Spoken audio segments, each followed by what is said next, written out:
Our last solubility and equilibrium problem has to do with precipitations and what Q means in terms of solubility. So we have two solutions here, cerium 2 nitrate reacting with potassium iodate. They are going to be making the cerium 2 iodate, and it gives us a KSP. So we can think of this as a net ionic equation or as an equilibrium. The cerium nitrate is soluble because it has nitrate. The potassium iodate is soluble because it has potassium, but when we put those two together, the cerium iodate would form our precipitate, or has the potential to form a precipitate.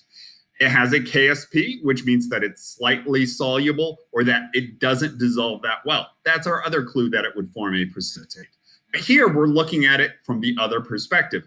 That's solid, how well does it dissolve? So we have cerium iodate as our solid breaking into the cerium and the iodate, and that gives us this KSP right here. So in this, we're kind of pouring two solutions together, and we've done this in the lab, kind of squirting two things together, pouring them together, and once they come together, they form a precipitate.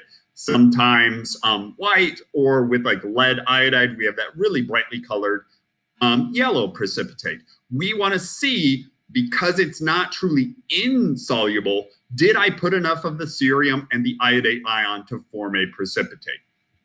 There's four very important words in the stem of the question here, assuming volumes are additive.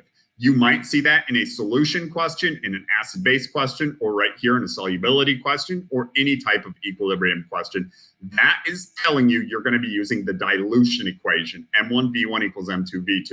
And that's what I'm doing right here for cerium. I didn't set up a full Rice table because I'm not looking about how it's changing from initially to change to equilibrium. I'm just thinking about the amounts that I put in, how much do I have?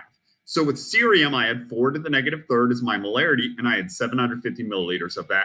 But when I mix it with the other, I'm adding 300 more milliliters of water that doesn't have any cerium in it. So I'm going from 750 milliliters to over a liter of it. So right here, this is M1, this is V1. I'm trying to solve for, once I have those extra 300 milliliters of water, I add my volumes.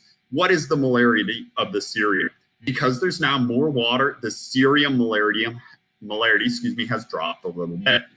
Iodate is similar. I had 2 to the negative third with 300 milliliters, but I added a whole bunch of cerium nitrate. So now the iodate has been watered down quite a bit, more than 3 times as much total solution.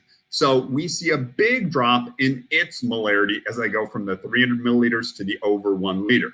Once again, M1V1 equals M2, and V2 is the total of the two, assuming volumes are additive.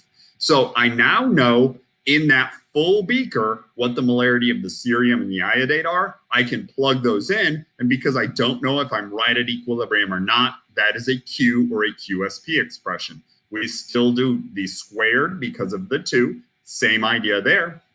And when we solve for it, it is Q. The Q in this case is about 9 to the negative 10th. K is just under 2 to the negative 10th. So we are larger. KSP is the equilibrium value, or how much of these ions can dissociate. So when I multiply this times this, if I'm at equilibrium, how much of each one would be there? In this case, we have more than that, which means I have too much of one or both of my ions to be right at that equilibrium. I'm a super saturated solution. The reaction is going to shift to the left, or there is enough of each to form a precipitate. So a precipitate will form. We have more of each of the ions than we would at equilibrium.